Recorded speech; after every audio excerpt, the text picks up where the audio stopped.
Hi guys, this is me ashish and you are watching अंग्रेजी ज्ञान, so welcome here. वैसे guys आज आप सभी लोगों का स्वागत है और आज मैं बात करने वाला हूँ कुछ प्रीपोजिशंस के बारे में जो कि बहुत ही इंपॉर्टेंट है। उनको जानना आपके लिए बहुत ही ज़्यादा ज़रूरी होगा और वो प्रीपोजिशन है फ्रॉम, ऑफ, सिंस, फॉर। तो इन सारी प्रीपोजिशन के बारे में हम समझेंगे। इनका यूज़ हम से के लिए करते हैं, कैसे करते हैं वो हमें समझना है। कहाँ पर हमें फ्रॉम का यूज़ करना है, कहाँ पर ऑफ का, कहाँ पर सिंस, कहाँ पर फॉर, ये हमें नहीं पता होता। तो वही मैं आपको बताने वाला हूँ और आप वीडियो को ध्यान से देखते हैं, लेक्चर को ध्यान से सुनते हैं तो आपको अच्छे से समझ में आ जाएगा। और इन फ्यूचर इस वीडियो को देखने के बाद आपके पास भी थोड़ा सा भी डाउट नहीं होगा कि इनका प्रयोग कैसे करना है, इनमें डिफरेंस क्या है, सारी चीज़ें मैं आपको बताऊँगा। और लास्ट में मैं सिंस और फॉर से एक इंटरेस्टिंग डाउट को भी बताऊंगा जो कि बहुत ही मस्ट है, बहुत ही ज़रूरी है उसको आपको समझना। तो यहाँ पर चलिए सबसे पहले बात कर लेते हैं यार फ्रॉम के बारे में। फ्रॉम को हम सबसे पहले समझते हैं और उसके बाद वन बाय वन करके सभी को समझते हैं। तो यहाँ पर हम फ्रॉम का मतलब समझते हैं, फ्रॉम का प्रयोग कहाँ करते हैं वो समझते हैं। फ्रॉम का प्रयोग गाइस जनरली 3 जगहों पर होता है, मतलब it is used in generally 3 conditions. कैसे आपको समझना है। नंबर 1 फ्रॉम सम प्लेस, और नंबर 2 की बात करते हैं तो किसी समय से, पॉइंट ऑफ टाइम, और नंबर 3 की बात करते हैं तो किसी स्रोत से, फ्रॉम एनी सोर्स। तो वन बाय वन करके इन तीनों को समझेंगे। हमने अभी ये समझ लिया यार कि फ्रॉम का प्रयोग कितने कंडीशन में होता है, जनरली 3 कंडीशन में होता है। वो कौन कौन से हैं, किसी जगह से, किसी समय से, किसी स्रोत से। चलिए इसको वन बाय वन करके उदाहरण के माध्यम से समझते हैं कि इनमें कैसे प्रयोग करना है। जैसे नंबर 1 की अगर हम बात करते हैं तो वो है किसी जगह से, फ्रॉम सम प्लेस। जैसे वह दिल्ली से आ रहा है, वह कहाँ से आ रहा है, दिल्ली से। सो इट मीन्स जगह कौन सी है, दिल्ली है, दिल्ली से आ रहा है। तो यहाँ पर क्या बनाएंगे, ही इज़ कमिंग कहाँ से, दिल्ली से, from the Delhi, he is coming from the Delhi. मैं हॉस्टल से स्कूल जाता हूँ, I go to school from the hostel, कहाँ से, फ्रॉम द हॉस्टल, हॉस्टल से। वह दिल्ली से बात कर रहा है, कौन से प्लेस से, दिल्ली से, he is talking from the Delhi.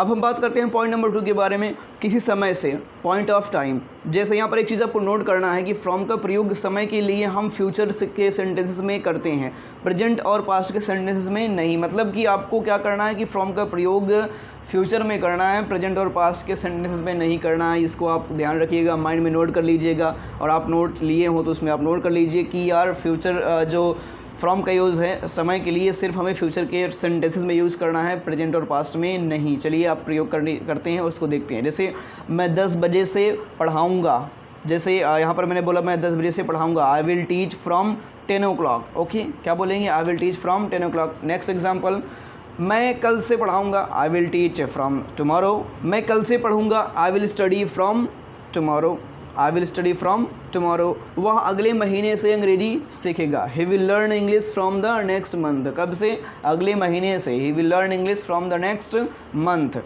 Okay, आप होप कि आपको समझ में आ गया होगा। अब बात करते हैं पॉइंट नंबर 3 के बारे में, किसी स्रोत से, फ्रॉम एनी सोर्स। जैसे अब यहाँ पर इसको आपको समझना है कि किसी स्रोत से कैसे। जैसे मैं उदाहरण रखता हूँ, आप अच्छे समझेंगे। मैंने इसे राम से सुना, यहाँ पर स्रोत कौन है, राम है। किसके स्रोत से आपने इस चीज़ को सुना, राम से ना। तो यहाँ पर स्रोत क्या कौन है, राम। तो यहाँ पर सेंटेंस बनाएंगे, I heard it from Ram, I heard it from Ram. मैंने ये शर्ट मॉल से खरीदी, कहाँ से खरीदी, कौन सा स्रोत से, कौन सा स्रोत है, mall. I bought this shirt from mall, I bought this shirt from mall. Rahul ने ये किताब से लिखा, राहुल ने ये किताब से लिखा। तो यहाँ पर क्या बनाएंगे, Rahul wrote it from the book. Source क्या है, किताब है। आई होप कि आपको समझ में आ गया होगा यार। अब आगे बात करते हैं ऑफ के बारे में। वैसे तो आपने इसकी फ्रॉम के तीनों कंडीशन के बारे में आपने अच्छे समझ लिया। अब बात करते हैं ऑफ के बारे में। OFF वाला ऑफ है यार, ठीक है। ये OF मीन्स ओ और अकेला एफ़ वाला ऑफ नहीं है, OFF वाला। और इसका मतलब तो वही होता है जो से आपने सीखा ही है फ्रॉम का, क्योंकि जो भी प्रीपोजिशन इसमें मैं बताने वाला हूँ सबका वही मतलब होता है से। अब यहाँ पर इसका प्रयोग कहाँ होता है, कहाँ होता है ये आप जानना है। यहाँ ऑफ का प्रयोग किसी सतह से अलग होने के लिए करते हैं। जब कोई भी चीज़ किसी सतह से अलग होती है तब हम क्या यूज़ करते हैं, ऑफ को यूज़ करते हैं। कैसे अलग होती है, पहले इस चीज़ को आप अच्छे से समझ लेंगे। जैसे अगर मैं एग्जांपल की बात करूं यार, जैसे मैं कहूं यार कि कप को टेबल से उठाओ, तो यहाँ पर जो कप होगी, अगर जब आप देखेंगे जो टेबल है उसके ऊपर कप रखा हुआ है और कप को आप उठा ले रहे हैं, तो एक सतह से कप जो टेबल है उसकी सतह से कप अलग हो जा रहा है। तो ऐसी कंडीशन में, ऐसी परिस्थिति में हम क्या यूज़ करेंगे, से के लिए ऑफ का यूज़ करेंगे।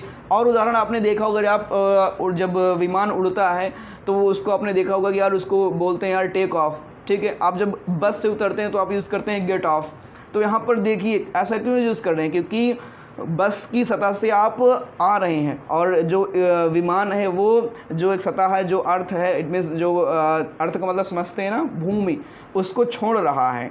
तो यहाँ पर ऑफ का यूज़ किया गया, ओ डबल एफ वाला ऑफ। ओके, अब हम इसको उदाहरण बनाते हैं, समझते हैं। जैसे मैंने कहा था यार कि कप को टेबल से हटाओ। अब यहाँ पर जैसे मैं कहूँ यार कि मैंने कप को टेबल से उठाया, तो यहाँ पर क्या बोलेंगे, I picked the cup of the table, I picked the cup of the table. यहाँ पर आप देख रहे हैं ओ डबल एफ का यूज़ किया जा रहा है। जैसे और एग्जांपल, वह पेड़ से कूदा।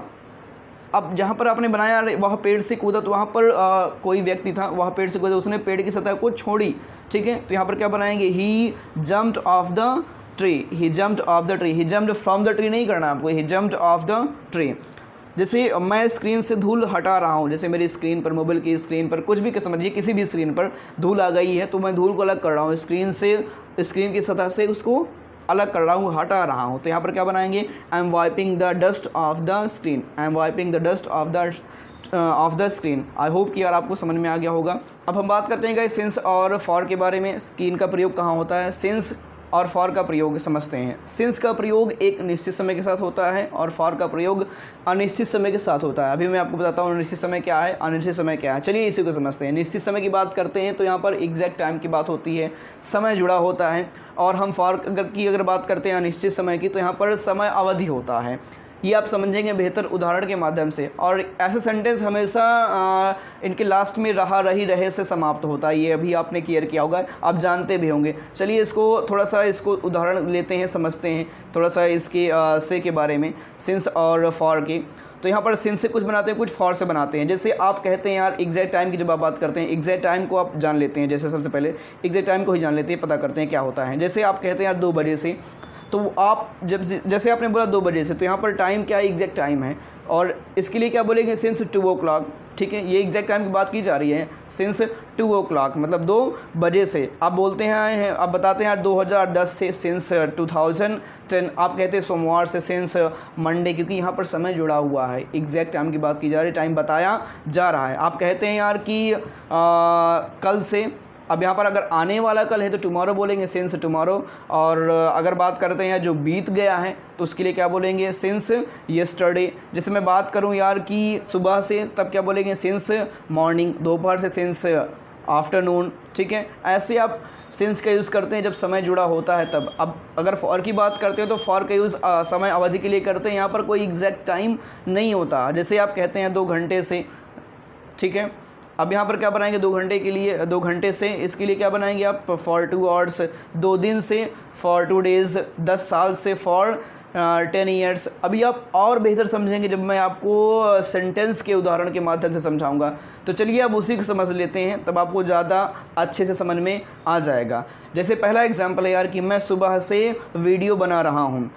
ये सही भी है, मैं सुबह से वीडियो बना रहा हूँ। तब यहाँ पर क्या बोलेंगे, सेंटेंस को कैसे बनाएंगे, I have been making video since morning. यहाँ पर सुबह से बात हुई, सुबह से टाइम जुड़ा हुआ है, क्या लगाएंगे, सिंस का यूज़ करेंगे। आपको समझ में आ रहा होगा। तो यहाँ पर बनाएंगे आप, I have been making video since morning. जैसे आकाश 3 महीने से अंग्रेजी सीख रहा है, मतलब आकाश 3 महीनों से अंग्रेजी सीख रहा है। आकाश हैज़ बिन लर्निंग इंग्लिश। यहाँ पर क्या बनाएंगे, 3 महीनों से। यहाँ पर एग्जैक्ट टाइम नहीं है, 3 महीने बताया जा रहा है, लगभग 3 महीने से सीख रहा है। तो यहाँ पर क्या यूज़ करेंगे, फॉर 3 months।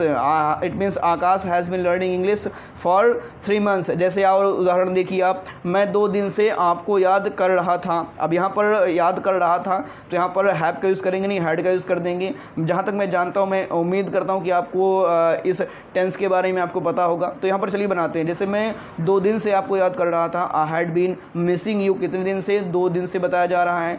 तो फॉर 2 days का यूज़ करेंगे, I have been missing you for 2 days। जैसे और उदाहरण देखिए, राम सोमवार से यहाँ आ रहा है। अब यहाँ पर क्या बनाएंगे, आ रहा है, प्रेजेंट की बात की जा रही है, मतलब प्रेजेंट में है। तो यहाँ पर क्या बनाएंगे, Ram has been coming here since Monday. सोमवार से सिंस का यूज़ करेंगे, समय जुड़ा हुआ है, सोमवार से सिंस मंडे का यूज़ करेंगे। और बात करते हैं एक लास्ट एग्जांपल जो कि बहुत इंटरेस्टिंग है, जो कि मैंने आपको बताया था स्टार्टिंग में कि वो डाउट क्या है। जैसे आप बोलते हैं यार कि मैं 10 बजे से पढ़ाता हूँ, मैं 10 बजे से पढ़ाता हूँ। यहाँ पर क्या बनाएंगे, आई टीच सिंस 10 o'clock। कुछ समय पहले मैंने आपको बताया था यार कि जब आप फ्रॉम का यूज़ करते थे इट मीन्स टाइम के लिए, तो वहाँ पर आप फ्यूचर के सेंटेंसेस में करते थे, प्रेजेंट के सेंटेंस में नहीं कर सकते। तो वही मैं यहाँ पर आपको समझना चाहता हूँ। यहाँ पर सिंस का यूज़ करेंगे, जो कि आप देख रहे हैं आई टीच सिंस 10 o'clock, मैं 10 बजे से पढ़ाता हूँ, आई टीच सिंस 10 o'clock। या फिर मैं 10 बजे से पढ़ता हूँ, आई स्टडी सिंस 10 o'clock। तो ऐसे आप बनाएंगे यार। उम्मीद करता हूँ कि अब आपको समझ में आ गया होगा इन सभी के कॉन्सेप्ट के बारे में। अगर फिर भी इन सभी में कोई डाउट हो, कोई भी चीज़ ना समझ में आई हो ज़रा सभी, तो आप बेझिझक कमेंट में मुझसे पूछ सकते हैं, मैं आपको ज़रूर बताऊंगा। और वीडियो कैसे लगी ये भी कमेंट में बताइएगा। वीडियो पसंद आई हो तो लाइक करिए, और चैनल पर नए हैं यार तो प्लीज़ इस चैनल को सब्सक्राइब करिए, क्योंकि आने वाली जो वीडियोज़ हैं वो बहुत ही इंटरेस्टिंग और बहुत ही इंपॉर्टेंट होने वाली हैं आपके लिए। और इसके साथ साथ सब्सक्राइब करने के जस्ट बाद बेल आइकन को भी प्रेस कर दीजिएगा, तभी आपको नोटिफिकेशन मिल पाएगी उस वीडियो को, तभी आप देख पाएंगे, अन्यथा आप वंचित हो जाएंगे। चलिए तो बस आज के लिए इतना ही, और मिलते हैं नेक्स्ट वीडियो में एक नए कॉन्सेप्ट के साथ। तब तक के लिए धन्यवाद। जय हिंद, जय भारत।